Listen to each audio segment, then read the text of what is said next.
Ideal Protein is a doctor-designed, coach-led ketogenic weight loss protocol that uses food as medicine to empower you to lose weight and live your healthiest life. And welcome back to Livingston Parish News Weekly Show, a podcast brought to you by the Livingston Parish News. My name is McHugh David, publisher and editor of the news. Let's get our facts straight here this morning. And this is not group therapy. I think this is the last time I'm going to mention it. But we have broken away from that. We are doing individual shows with Mr. David Gray here, who I'll let him introduce himself in a second, and our sports editor, Rob DeArmond. This show is called Around Livingston. We talk about some news stuff, some lifestyle stuff, and that kind of stuff. Yeah. I got to overuse the word already. So anyway, going to let this gentleman introduce himself as we get started. Hey, this is David Gray, news writer with the Livingston Parish News. And to kick it off, we've got two pieces of some controversial news, a bit of unfortunate news, and then just a bit of, this is what's going on. So let's start off with this is what's going on. Qualifying ended Friday. We have several offices that ran unopposed, and then it looks like we're going to have a little bit of contention. Actually, Town of Albany, with kind of looking like Town of Livingston was about 3 years ago, about 8 qualifiers for 5 seats on their board. I believe it was 8. Maybe it was 9. 7 or 8.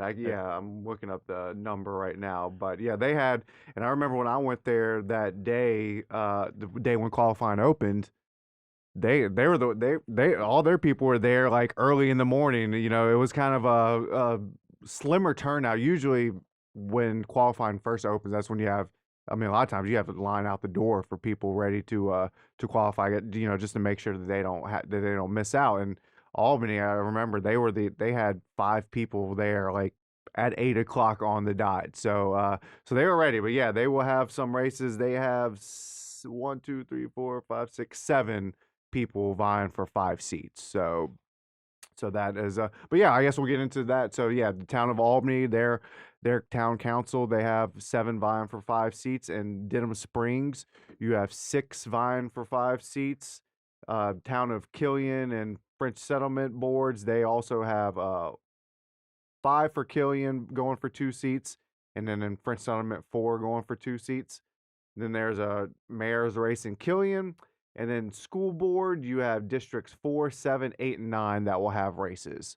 All the other 5 of the 9 school board districts had only 1 candidate qualify, so therefore that candidate will be the winner, I guess you could say. So, and only one of them, I believe, was a new person, Jeff Friesel for District 3. The other ones who qualified, who ran unopposed, Brad Sharp, Kelly Dickerson, Cecil Harris, and Jeffrey Cox, those were incumbents. So it'll be the same school board member for those districts. And then Mayor Jar Landry, he ran unopposed. Eileen Bates McCarroll in Albany ran unopposed. So those 2 mayors will serve 4-year terms in their respective municipalities. And then Boyd Wild, chief of Albany, ran unopposed, so he will remain the chief of police for Albany. So congratulations to those folks who were unopposed. And good luck to those who will be involved in races coming. Well, it started now. Yes. Qualifying is over. So good luck to those candidates. Next year probably going to be a little more wild than this year, but interesting to see what's going on in some of these local municipalities. Moving on, we're going to be discussing a bit of controversy at the library. You were at that meeting just last week. A few people put it up on Facebook Live. If you didn't have a chance to watch any of that, of course, Mr. Gray here put together a story. So take it from the beginning. Tell us what's going on here. The library tends to fly under the radar. So this was sort of like it's the first meeting I've ever been to. Right. But a couple of times has come up recently. Shane Mack wanted part of the funding for drainage. That didn't really pan out. But now here we are again. Tell us what happened this time. Well, this was a I guess you could say it was a debate on book content. That was the agenda item that board member Aaron Sandifer put on the agenda for the July meeting. And so some of the people coming out there were basically against censoring, And to be fair to Miss Sandifer, she repeated several times during the meeting and even afterwards to me that it wasn't necessarily about banning any specific books. It was that the Board of Control should take a look into book content. Now, there was many people speaking against that sort of conversation because she did pass out a list of titles before the meeting or during the meeting at the start of it, excuse me, that pertained to, was about 8 books, I believe, and pertaining to sex education and LGBT issues. I think 5 of those 8 dealt with LGBT issues. I can't remember exactly, 5 or 6 of them. So that was kind of what the protesters were coming and speaking out against. That they felt like they were being targeted. You had many people. You had school librarians speaking, sex education teachers, members of the LGBT community. Who identify as one of those. They also came out and spoke against censoring. Talking about the obstacles they faced growing up and how they feel like this is just another attack on them. So you had that, but you also had people who were arguing that some of the books, most of the conversation revolved around a book called Dating and Sex, and inside the book, it had some graphic descriptions of sexual positions, and it was in the kids section. That was Aaron Sandifer's biggest, I guess, biggest concern is that some of these books, babies should not be in the kids section. So that was the debate, and there was parents and grandparents who spoke out in support of her position on that. It's a debate that's not going anywhere. She told me that she plans to bring it up at the next meeting, which is in September. So if people have been paying attention to statewide news, that this has been going on in Lafayette Parish, I believe. There's been these sort of questions raised about LGBT books and what sort of books the library should have in there. So, like I said, this isn't going away. It will be a topic that's going to be discussed as soon as the next meeting in September. So we'll see how it plays out. No action was taken. It was a discussion. It was, for the most part, a pretty civil discussion. People got passionate about their side, but there wasn't really any insults or accusations made. It was about an hour-long conversation, and you could tell that the board probably isn't used to having a packed house. I mean, by the end of the conversation, there was probably close to 100 people in the meeting room of the library, and I mean, it was packed. So you can see there's a lot of emotions on both sides of this debate, but we'll see, at the next meeting where it goes.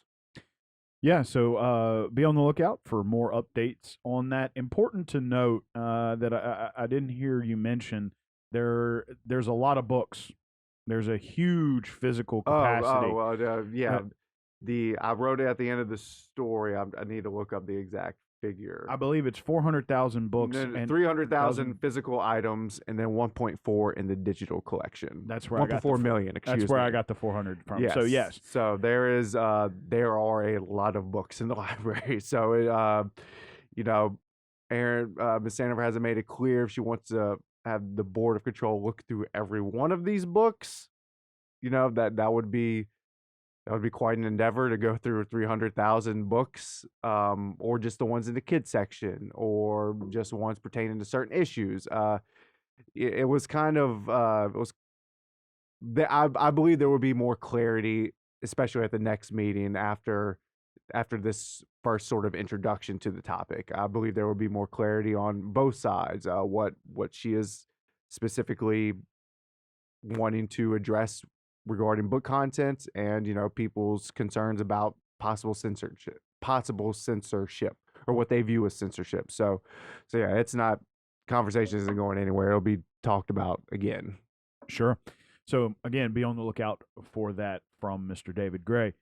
Last but certainly and definitely not least, bit of tragic news. The out of the Live Oak Watson area. A gym fire at Live Oak Junior High. Unfortunately, just 5 years after that new campus opened, was the old high school. Mm-hmm. They moved in 2012, I believe. Yes, I Yes. believe. Yeah, yeah, yeah. And then a few years later, found some money, I believe through a grant, to renovate that old campus and make it Live Oak Junior High. Gym burned down, and of course, I bring that up to say that used to be. I don't want to say burned down either. It was a total loss. I don't think it burned to the ground, but it's just unfortunate. That used to be the high school. A lot of memories there. So tell us about what we've learned about that situation so far. Well, no, there's been no cause yet. You hear things on social media what people think it might be, but I mean, we won't know that until the fire department, state fires marshal's office release a report. But we do know that yes, it was most likely a total loss. That was one of those stories that I believe you texted me like 8 that morning. I can't remember what time. I was getting ready to go out of town that day, and then you start seeing something on social media like, "Hey, have you heard about this fire on at Live Oak Junior High?" Then you look on Facebook, and then you see people sharing photos. And the Watson community is a very I've used the word again, passionate. That's a very passionate community. A lot of those people have lived there, gone to school through that system, still live there and work there. So all those, that building held a lot of memories for a lot of people. So, and it was evident by seeing all the pictures that were being shared of the fire. People were driving by taking TikTok videos, and that all putting video feeds of it on their social media pages. But the fire department got the call in just before 10 a.m. Friday of smoke coming from the roof. By the time they got there, within a couple of minutes, it was deemed a working fire. I mean, everyone's seen the photos by now. I mean, that hundreds of feet in the air, smoke just rising above the gym. You had about 45, 50 firefighters working there from 10 different stations. I know a station in Baton Rouge, didn't send people to the fire, but they sent some of their own firefighters to cover the Station 4, the District 4 station in Watson, because all their people was all hands on deck for them. So I mean, there was a lot of assistance from outside of Livingston Parish and in Livingston Parish. I mean, I know the Springfield Fire Department sent 3 or 4 firefighters that helped with salvage work afterwards. I know District 5 sent their own team to help. Acadian Ambulance was checking on the firefighters, making sure they were okay. They had it controlled within about 2 hours, I believe. Like I said, they got the call in just before 10 a.m. and I think around noon, a little after noon, they had it pretty much contained. And then when I got there at 2 o'clock, I mean, other than a couple hot spots, it was done. They were getting ready to go in to do salvage work. But yeah, it was a tough blow to the Watson community. I know a lot of people were talking about the memories that they had in there.